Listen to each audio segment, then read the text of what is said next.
Bueno, pues como siempre hacemos, vamos a tener un pequeño devocional y yo lo quería hacer con un versículo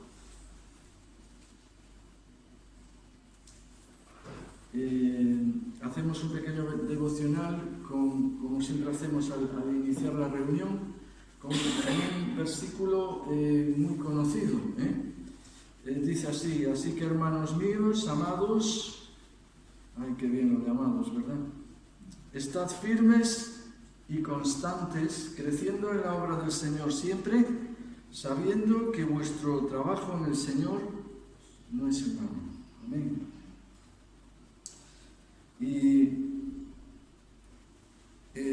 como dice este versículo, nos dice al final que nuestro trabajo en absoluto es en vano.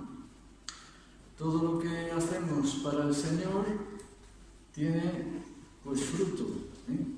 Es un pequeño paso, tiene fruto. Tú consideras que es poco, pero Dios no, tiene fruto.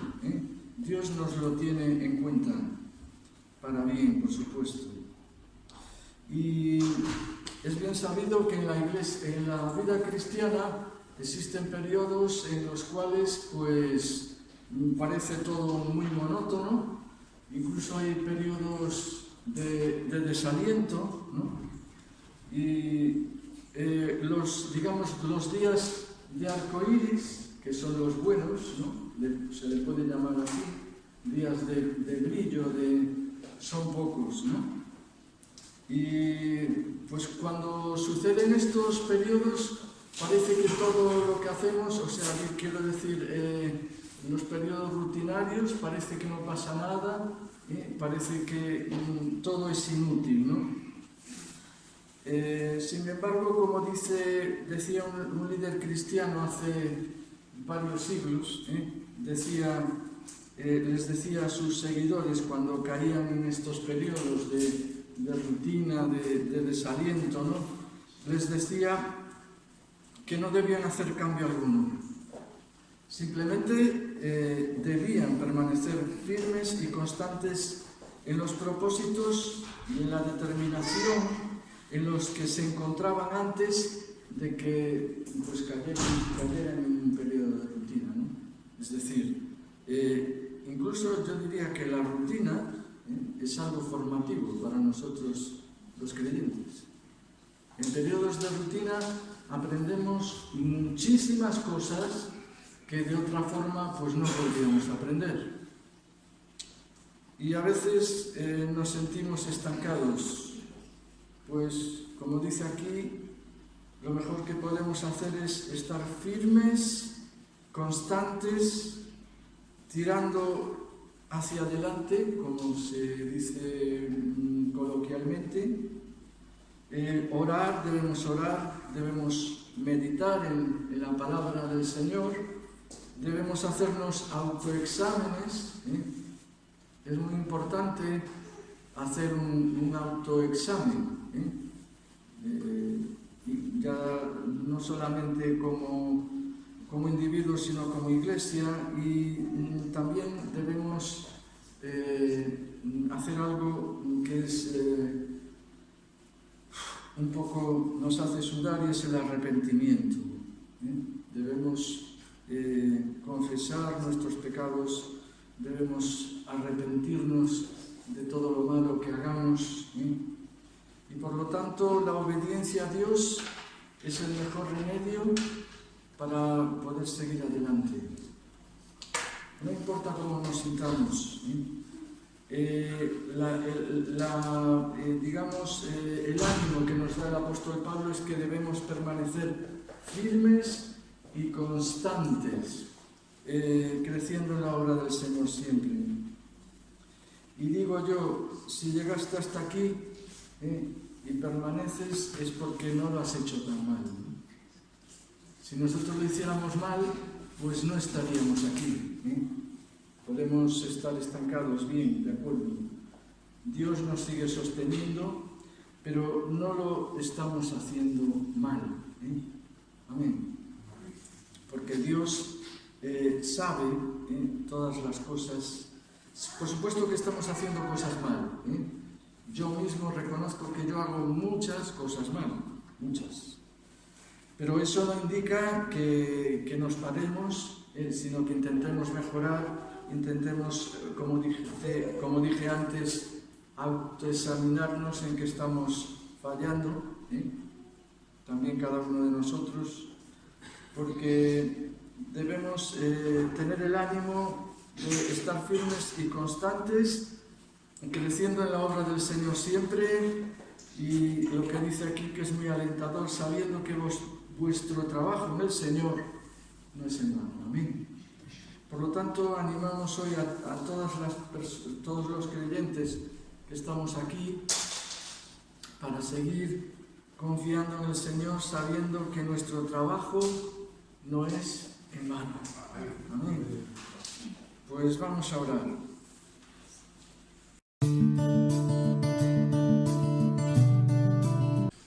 Muy bien, pues buenos días a todos en este día de hoy. Como anunciábamos en su momento, aún el domingo pasado, incluso el jueves, lo hemos anunciado por redes sociales y por eso también queremos compartirlo con los que nos vean. Pensábamos tener hoy con nosotros el pastor Santiago Mella, pero como decía antes Eduardo, el viernes a la tarde, a última hora, nos llamó diciendo que tenía un contratiempo de salud y que no puede estar. Deseamos que el Señor le bendiga, se recupere y quedamos con él en que buscaremos otra fecha. No queremos perdernos lo que el Señor tiene a través de él y por eso deseamos también tenerle. Quisiera llevaros en esta mañana al Salmo 81. Salmo 81. Vamos a leer de los versículos 8 al 16.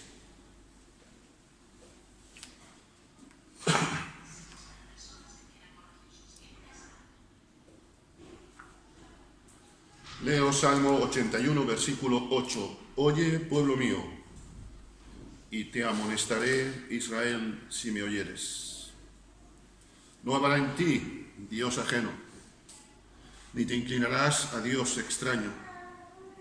Yo soy Jehová, yo soy Yahvé, tu Dios, que te hice subir de la tierra de Egipto. Abre tu boca y la llenaré. Pero mi pueblo no oyó mi voz, e Israel no me quiso a mí. Los dejé, por tanto, a la dureza de su corazón. Caminaron en sus propios consejos. Oh, si me hubieran oído mi pueblo, si en mis caminos hubiera andado Israel. En un momento habría yo derribado a sus enemigos y vuelto mi mano contra sus adversarios. Los que aborrecen al Señor se les habrían sometido, y el tiempo de ellos sería para siempre. Los sustentaría Dios con lo mejor del trigo, y con miel de la peña les saciaría. Son versículos un tanto duros, tocan el corazón. Espero que en esta mañana nos toquen, porque todos tenemos necesidad de ello. Muchas veces no está puesto el micro, es un pequeño detalle. Ahora sí. Gracias. Muchas veces pensamos que los que rechazan a Cristo son gente dura de corazón. Los cristianos tenemos en cierto modo algunos comodines para eludir responsabilidades. Es cierto que los que rechazan a Cristo muestran durez de corazón y nos duele ver como algunos no solamente no quieren saber nada de Dios, sino que incluso lo desprecian, se burlan. Pero este texto que acabamos de leer, amados hermanos, no está pensado para gente no creyente, para gente de fuera del pueblo de Dios. Este texto está pensado para la gente, para el pueblo de Dios. Y es de lo que una persona que no conoce a Cristo tiene un corazón endurecido. Pero mucho peor, me atrevo a decir, es que un creyente pueda tener su corazón endurecido para el Señor. Recordamos la conversación de las más hermosas quizá entre Moisés y Dios, allá en el Éxodo capítulo 32, versículo 9, cuando el Señor dice: este pueblo es de pueblo de dura cerviz. La nueva versión, la nueva traducción viviente traduce: he visto lo terco y rebelde que es este pueblo. Muy bueno a veces estas distintas expresiones. Pueblo terco. La terquedad, la rebeldía, trae destrucción, como vamos a ver. Hay algunas evidencias de un corazón terco, de un corazón duro, de un corazón de dura cerviz, un corazón rebelde en un creyente. Una de ellas, la primera, citaré solamente 3, es que no mira, no reconoce la bondad de Dios en su vida. Para cada bendición de Dios tiene 100 problemas. En vez de pensar en todo lo que el Señor le da, piensa en lo que cree que no tiene. Entonces no aprecia lo que Dios le está dando. Un corazón rebelde es aquel que no ve las bendiciones de Dios, esté pasando como lo esté pasando. Y como decía Eduardo antes, a veces pasamos tiempos de rutina difíciles, muy duros. Moisés terminó harto, permitidme, creo que hubiera sido accionista de la Bayer tomando aspirinas con el pueblo de Israel, ¿verdad? Como decía un humorista canario, tomando aspirinas como tortillas, ¿no? Porque con el dolor de cabeza que le daba aquel pueblo. Sin embargo, es un hombre que busca, que es sensible al corazón de Dios. Es alguien, ese corazón duro, ese creyente duro, es alguien que no tiene un corazón agradecido con el Señor, siempre tiene quejas. Recordamos a Job. Yo sé que a veces decimos, es que lo de Job déjate de historias, ¿eh? Creo que fue la expresión máxima de dolor en el sentido humano, aparte de nuestro Señor Jesucristo. Y Job dice, el Señor dio, el Señor quitó, sea en el nombre del Señor bendito. En todo esto, dice la Escritura, Job no pecó. ¿Se puede decir lo mismo de ti y de mí? Un cristiano terco es un cristiano que siempre tiene quejas. Repito, para cada solución tiene 100 problemas. Dice nuestro texto, te amonestaré si me oyeres, pero mi pueblo no oyó mi voz. Un cristiano terco es aquel que no quiere ser corregido por el Señor. Que cuando Dios usa a un siervo suyo o una sierva suya en sus limitaciones, siempre, permitidme la expresión, tiene un as en la manga. Siempre se sabe un versículo para rechazar eso. Y mal asunto cuando hay que usar versículos para justificarnos, lo que significa que estamos olvidando que nuestro sí tiene que ser sí, nuestro no tiene que ser no. ¿Somos sensibles a la corrección de Dios? Porque esta es la base de la vida cristiana. El apóstol Pablo lo diría en otras palabras, no me conformo con lo que he llegado, sino que prosigo hacia adelante. Y hay cosas que corregir. Y en tercer lugar, un cristiano terco no recuerda lo que Dios ha hecho en su vida. Oh, qué tiempos aquellos, oh, aquellos sí. Pero no recuerda que Dios actuó con bendición y el mismo Dios de entonces es el mismo Dios de ahora. Amén. Mal que le pese a Satanás e incluso a algunos cristianos. Porque yo creo, y es lo que la Biblia me enseña, no es una cuestión personal, pero el mismo Dios de Génesis 1:1, el Dios que creó los cielos y la tierra, también tiene el control de mi vida.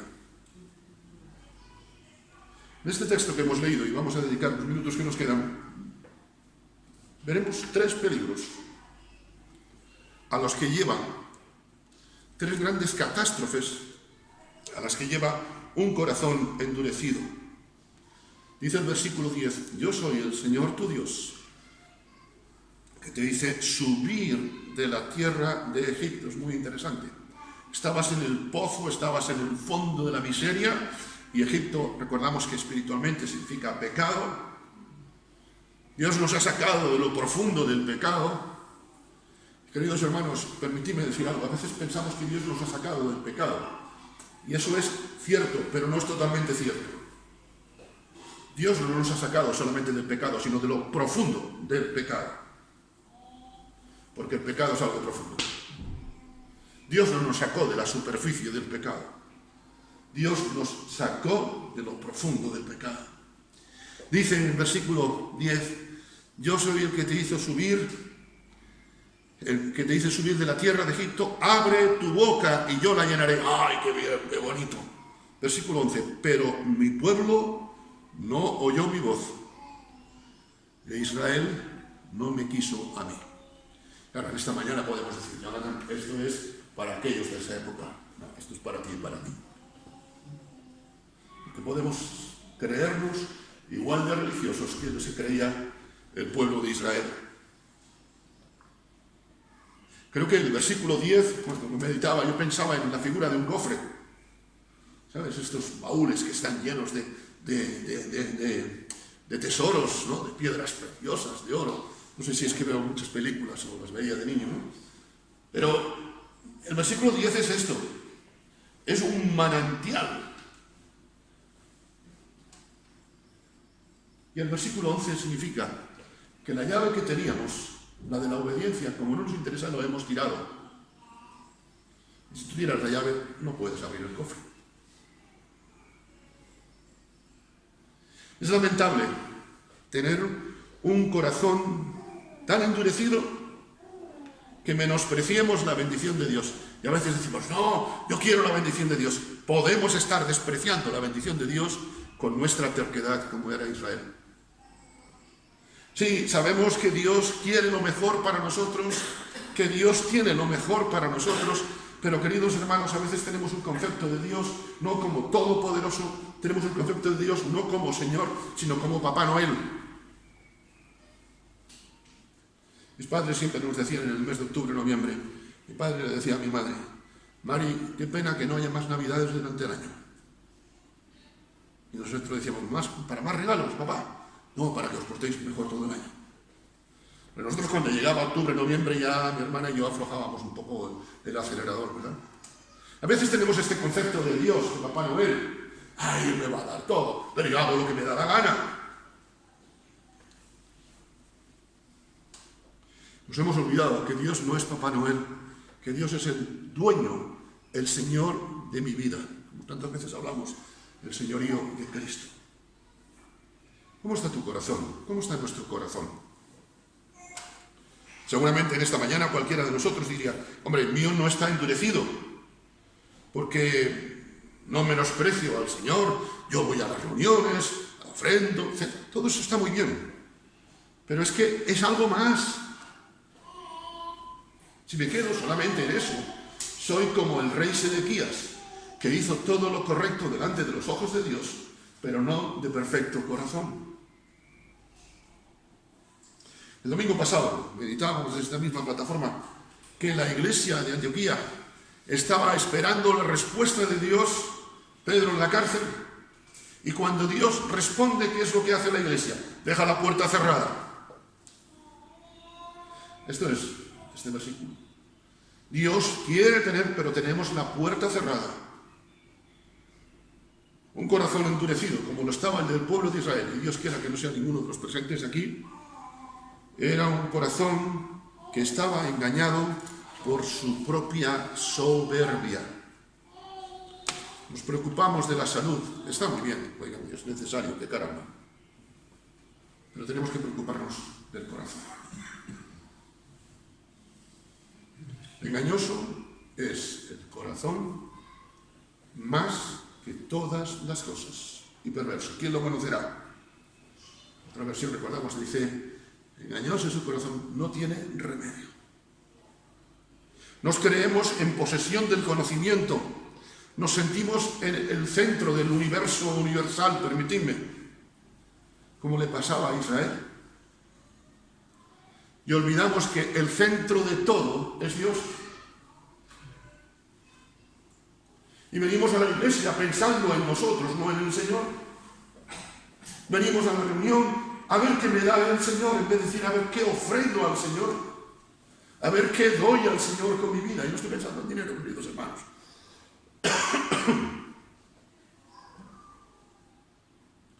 Si el centro de tu vida, de esta reunión, no es el Señor, estamos tan perdidos, estás tan perdido como lo estaba el pueblo de Israel. A veces nos creemos que todos tienen que estar pendientes de nosotros. Y lo que tenemos es estar pendientes uno de otros y sobre todo buscar la presencia del Señor. Recordamos a Marta y María. A la iglesia de la Odisea, ojo que no era una banda de inconversos. No era un grupo de simpatizantes que no se habían aceptado el Evangelio. No. Era una iglesia. Estamos hablando de cosas serias, ¿eh? No era un grupito de gente interesada, ¿no? A la iglesia de la Odisea le dice Apocalipsis 3:17, tú dices, yo soy rico y me he enriquecido, de ninguna cosa tengo necesidad, yo hago esto, hago lo otro, ahora participo en esto, ahora hacemos lo otro. Y no sabes que eres un desventurado, un miserable, es decir, lo contrario a misericordioso, un pobre, que te creías rico, un ciego y desnudo. Los que se creían en la Odisea poseedores de la verdad, se creían en posesión de todo el saber, de todo el poder, era una banda de auténticos miserables. La carta de la Odisea, como las otras, no es a un grupo de gente que rechazaba a Dios, sino de gente que decía amar a Dios, como seguramente tú y yo decimos. Yo me pregunto, ¿no será la carta de la Odisea también una carta para ti y para mí? Tu peor enemigo es tu corazón, porque tu corazón conoce tus debilidades. Los dejé, dice el Señor, versículo 12, los dejé, por tanto, a la dureza de su corazón. Caminaron en sus propios consejos. El segundo peligro de un corazón endurecido es caminar bajo nuestro criterio, aunque no nos olvidemos que somos pueblo de Dios. ¿Qué cree usted? Lo mismo que la iglesia. ¿La iglesia qué cree? Lo mismo que yo. ¿Y qué creen los dos? Los dos queremos lo mismo. Religiosos 100%. Caminamos bajo nuestro criterio. No nos dejamos aconsejar por el Señor. Como decíamos el otro día, tenemos un falso concepto, por un lado, del poder de Dios y un falso concepto de la culpabilidad de Satanás. Y hay cosas que no corresponden al poder de Dios y hay cosas que no son culpa de Satanás. Pensamos que Dios permite todo. Y esto me pasó porque Dios lo permite. ¿Recordáis al hijo pródigo? ¿Creéis que el padre permitía que le estuviera pasando lo que estaba pasando el hijo en la provincia apartada? No. Dios, digamos así, permite, y lo digo muy entrecomillado, ciertas cosas por nuestra terquedad, por nuestra dureza. Anduvieron, dice, caminaron en sus propios consejos. Pensamos que Dios permite todo. Y a veces, queridos hermanos, nos autoconvencemos de eso para justificar nuestra rebeldía. Al fin y al cabo, Dios lo permite. La Nai de la China. Dios nos entrega a que nos caminemos en nuestro consejo en vez de caminar en Él, caminar en sus pasos.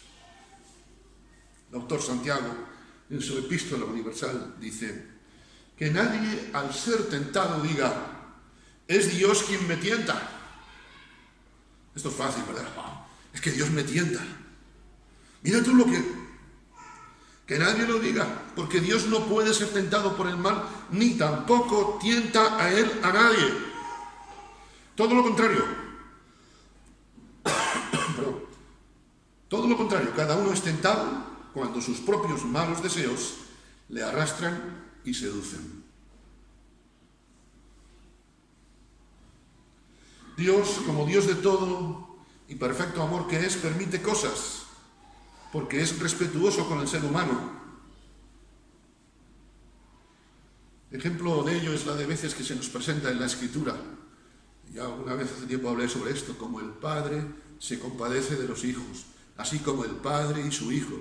Y varias veces, por lo menos 4 o 5 veces se repite esta expresión en el Antiguo Testamento. Los dejé, por tanto, a la dureza de su corazón. Y queridos hermanos, creo que este es un versículo duro en el corazón de Dios, un versículo triste, en el corazón de Dios. Imagínate que ahora tú tuvieras que decir a tu hijo, tuve que dejarlo porque no podía hacer nada. Los que sois padres, somos Dios, podemos imaginar el dolor que supondría esto, ¿verdad? Yo no quiero imaginarme a mi padre diciendo un día, a mi hijo tengo que dejarlo porque es que no hay forma. ¿Causarás tú y yo, o yo, ese dolor en el corazón de Dios? Por eso, dice, los dejé a la dureza de su corazón. Otra versión traduce, los abandoné a su obstinada voluntad. Otros dicen, los dejé a su antojo. El corazón duro nos hace creer que las cosas de Dios son relativas. La iglesia, esto es relativo todo. Y que para ciertas cosas estamos nosotros y que nadie nos tiene ni que controlar ni cambiar. Y esto, queridos hermanos, que nos dice el Salmo, no es solamente un concepto del Antiguo Testamento. Recordamos, muy conocido, ¿verdad? Cuando Jesús dice, yo soy la vid, vosotros los pámpanos, el que permanece en mí y yo en él, este lleva mucho fruto, porque separados nada podéis hacer. Este salmo, querido hermano, querida hermana, yo te pido que en esta mañana te lleve a la reflexión de por qué quizá no van bien algunas cosas en tu vida. ¿Por qué no van bien algunas cosas en mi vida? No se trata de salir de aquí esta mañana con un saco de culpabilidad, sino de no eludir responsabilidades. Hay una promesa que a mí me preocupa. Nunca se apartará de tu boca este libro de la ley, sino que de día y de noche meditarás en él para que guardes y hagas conforme a todo lo que en él está escrito. La promesa que me viene a mí, que me preocupa, es la siguiente. Porque entonces harás prosperar tu camino y todo te saldrá bien. Si hay cosas en tu vida que no salen ni para atrás, es cuestión de plantearte el porqué. Y bastante desgracia tiene el desgraciado de Satanás con lo que es, para que le echemos nosotros las culpas.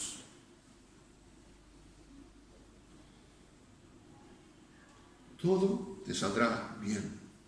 Dice el versículo 12, los dejé, por tanto, a la dureza de su corazón, y la dureza de su corazón los llevó a caminar en sus propios consejos. No dejaban de ser pueblo de Dios, pero vivían como extraños al pueblo de Dios. Una de las evidencias de un corazón endurecido, un corazón sensible, es la evidencia del fruto del Espíritu. Muestra de ello es si tengo un corazón alegre o un corazón triste y amargado. Hay algunos hermanos, permitidme, lo digo con todo cariño, que en el cielo lo van a pasar muy mal, sobre todo los primeros días.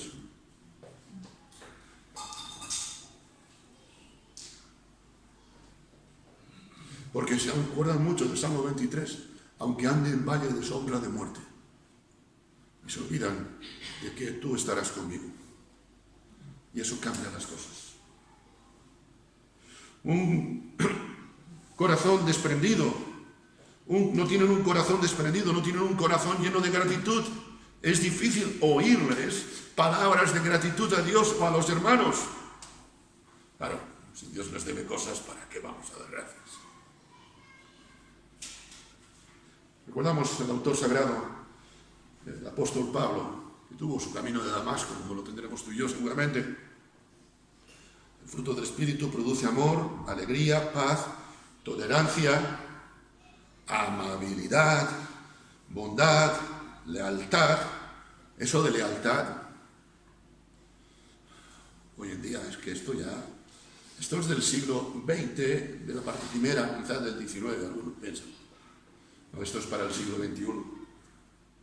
Lealtad, humildad y dominio propio. El Señor nos permite vivir situaciones adversas, aunque su corazón esté destrozado, para que comprobemos, entendamos y permitidme la expresión, saboreemos nuestra terquedad. El profeta Jeremías, en el capítulo 2, versículo 19, recoge el siguiente texto. Tu maldad te castigará, tu infidelidad te recriminará. Ponte a pensar cuán malo y amargo es abandonar al Señor tu Dios y no sentir temor de mí, afirma el Señor Todopoderoso. Oh, si me hubiera oído mi pueblo, versículo 13, si en mis caminos hubiera andado Israel, en un momento habría yo derribado a sus enemigos y vuelto mi mano contra sus adversarios. Los que aborrecen al Señor se le habrían sometido y el tiempo de ellos sería para siempre. Los sustentaría Dios con lo mejor del trigo y con miel de la peña les saciaría. La promesa está ahí, pero la cuestión depende de nosotros, de la llave, si la tiramos o no, como decíamos antes. Tercer peligro de un corazón duro es dejar de disfrutar, dejar de vivir las bendiciones de Dios, dejar de disfrutar del respaldo de Dios, porque al fin y al cabo el respaldo de Dios es todo una bendición. Dios tiene preparadas bendiciones para su iglesia en particular y para cada creyente también, eso estoy seguro. La cuestión está si yo soy responsable al llamado de Dios o no.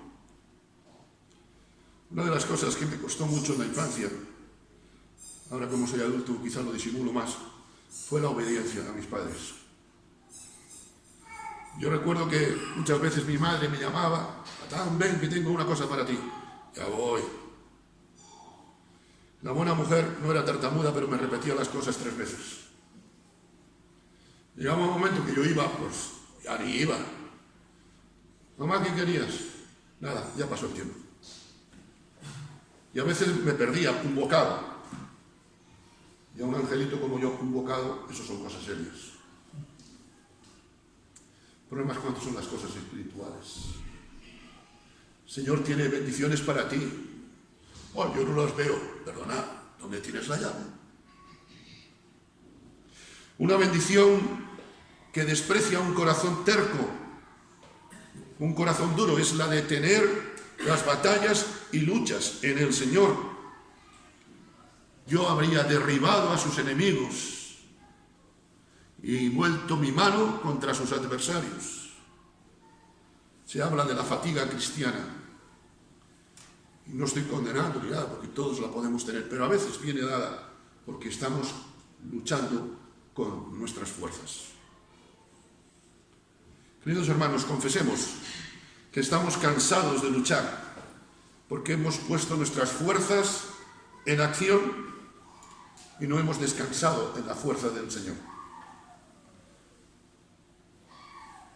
Eso fue lo que experimentó Pedro antes de la pesca milagrosa. Maestro, leo en Lucas 17, en Lucas 5, perdón. Maestro, toda la noche hemos estado trabajando y nada hemos pescado. No es lo mismo estar en una oficina que estar en una barca, ¿eh? Seguramente a la intemperie, Nada de unos auriculares para escuchar Radio Jerusalén, ¿no? Maestro, toda la noche hemos estado trabajando y nada hemos pescado. Y a veces esto es lo que le decimos al Señor. Ay, Señor, pero si llevamos todo esto y no hemos pescado nada. Pero en tu palabra echaré la red.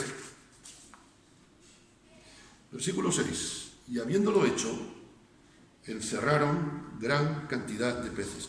Me gusta mucho esta expresión. Encerraron. Antes estaban desolados y ahora pudieron encerrar. Antes ellos estaban presos del cansancio, pero cuando esperaron en las fuerzas de Dios, en el poder de Dios, pudieron encerrar gran cantidad de peces. Somos limitados, nos agotamos fácilmente. Cuántas noches, cuántas etapas, quizá años de nuestra vida perdidas por nuestra terquedad. Sobre todo, queridos hermanos, y esto es un texto que a mí, os lo digo, preparándolo bien, me ha tocado bastante. Versículo 15. Los que aborrecen al Señor, fijaros, se le habrían sometido. Y el tiempo de ellos sería para siempre. Cuando tú y yo somos tercos, perdemos la bendición de ser testimonio a los demás. Los que aborrecen al Señor se le habrían sometido. Decimos que no hay conversiones. Es cierto. Nos preocupamos, oramos por nuevos convertidos. Y hay que seguir haciéndolo. Eso es genial. Pero hay una parte importante, queridos hermanos. Nos examinamos delante de Dios. ¿Será que algunos no creen porque tú y yo no somos ejemplo? ¿Será que quizá alguien en tu trabajo no cree en el Señor porque eres tropiezo? ¿Será que alguien en tu familia no cree porque estás siendo tropiezo? Dice Jesús, y ahora sí en Lucas 17. Imposible es que no vengan tropiezos. Ay, a veces nos quedamos con esto. Pero hay de aquel por quien vienen esos tropiezos. Mejor me fuera que se le atase al cuello una piedra de molino y se la arrojase al mar que hacer tropezar a uno de estos pequeñitos. Mirad por vosotros mismos. No miramos por nosotros, nos miramos a nosotros, que es diferente. Y así nos va. Hay pequeñas cosas que podemos hacer para atraer o para espantar. ¿Cómo nos comportamos, por ejemplo, aquí, con nuestros vecinos, en la zona? Con los del supermercado, con los del bar, con los vecinos, cuando aparcamos. El esposo de Marisa, que no soy yo, tiene un problema, que no le gusta dejar el coche lejos. Pero a veces el Señor no me da sitio cerca. Pero he aprendido que incluso con ese detalle de cómo aparco, puedo ser tropiezo, puedo ser de bendición a los demás. El jueves pasado me decía Monserrate al salir. Ellos llegaron aquí a las 7, más o menos. Nosotros llegamos a las 7:15, 7:20. Y yo me acordaba de la otra vez que vine, entonces bajé para abrir la puerta a ver si estabais. Y un señor con una cerveza ahí fuera. No, todavía no han venido, el cura no llegaba. Yo a nadie le he dicho que soy el pastor de la iglesia. Pero mi actitud, no aquí, sino cuando me ven en Pontevedra. He encontrado personas que las saludo aquí, y cuando me ven por Pontevedra, me saludan con una amabilidad que no solamente no merezco, sino que me supera.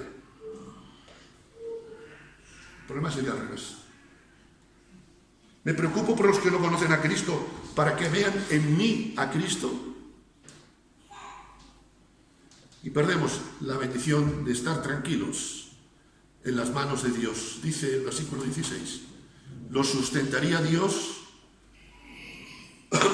a duras penas, no, con lo mejor del trigo. El trigo nos habla de bendición, de pan de vida. Perdemos la bendición, queridos hermanos, de vivir en la tierra un trozo del cielo. Ay, es que la tierra es tan problemática. Dios nos llama para vivir como lo que somos, como hijos de Dios. Aunque seamos españoles y gallegos, que eso es bendición añadida. Me mostrarás la senda de la vida, en tu presencia hay plenitud de gozo. Una versión traduce: tú me muestras, no en el futuro, sino ahora, el camino de la vida. Junto a ti abunda la alegría. A tu lado, el gozo ahora no tiene fin. Queridos hermanos, el gozo no es algo para cuando lleguemos a la presencia del Señor, es para vivirlo ahora. Así pues, concluyo. Ante este panorama que hemos visto, creo que surge la necesidad de preguntarnos cómo quitar la dureza, la terquedad de nuestro corazón. Podríamos recordar el Salmo 139, examíname, oh Dios, etcétera, etcétera. Pero permíteme leer con vosotros 5 versículos que conoceréis de memoria. El muchacho recapacitó y dijo: ¿cuántos jornaleros de mi padre tienen comida de sobra? Aquí fijaros, trigo en abundancia. ¿Cuántos jornaleros de mi padre tienen comida de sobra mientras yo estoy aquí muriéndome de hambre? Recuerda, como decía Spurgeon, si puedes vivir como el hijo del rey de reyes, no vivas como el hijo del rey de Inglaterra. ¿Cuántos jornaleros de mi padre tienen comida de sobra mientras yo aquí estoy muriéndome de hambre? Volveré a mi padre y le diré: Padre, he pecado contra Dios y contra ti, y ya no merezco que me llames hijo. Trátame como a uno de tus jornaleros. Y me gusta mucho esta versión porque después dice: inmediatamente. No lo dejó para el día siguiente. Oh, no, yo estoy cansadísimo. Uy, con los sacos de algarrobas me tienen la espalda hecha polvo. Ahora, mañana estoy más tranquilito. Inmediatamente. Yo no sé vosotros, si yo ahora se declarase un fuego aquí, no esperaría a dentro de media hora. Yo salgo corriendo. Vale, llamadme cobarde. Pero esto lo hacemos todos, ¿verdad? ¿Y por qué si eso lo hacemos con cosas terrenales, no lo hacemos con cosas espirituales? Inmediatamente se puso en camino para volver a casa de su padre. Y aún estaba lejos cuando su padre lo vio y, profundamente conmovido, salió corriendo a su encuentro, lo echó entre sus brazos y lo besó. Y el hijo empezó a decir: Padre, he pecado contra Dios y contra ti, y ya no merezco que me llames hijo. Y dice: papá, mira, aquello que tuvimos fue una cosa de juventud. Tú sabes que cuando uno es joven, uno es un poco loqueiro, ¿no? Uno es un poco echado para adelante. He pecado. Queridos hermanos, concluyo, como decía. ¿Cómo responderemos hoy al llamado de Dios? ¿Como el hijo pródigo o como Rode, dejando la puerta cerrada? Que cada uno responda delante del Señor. Amén.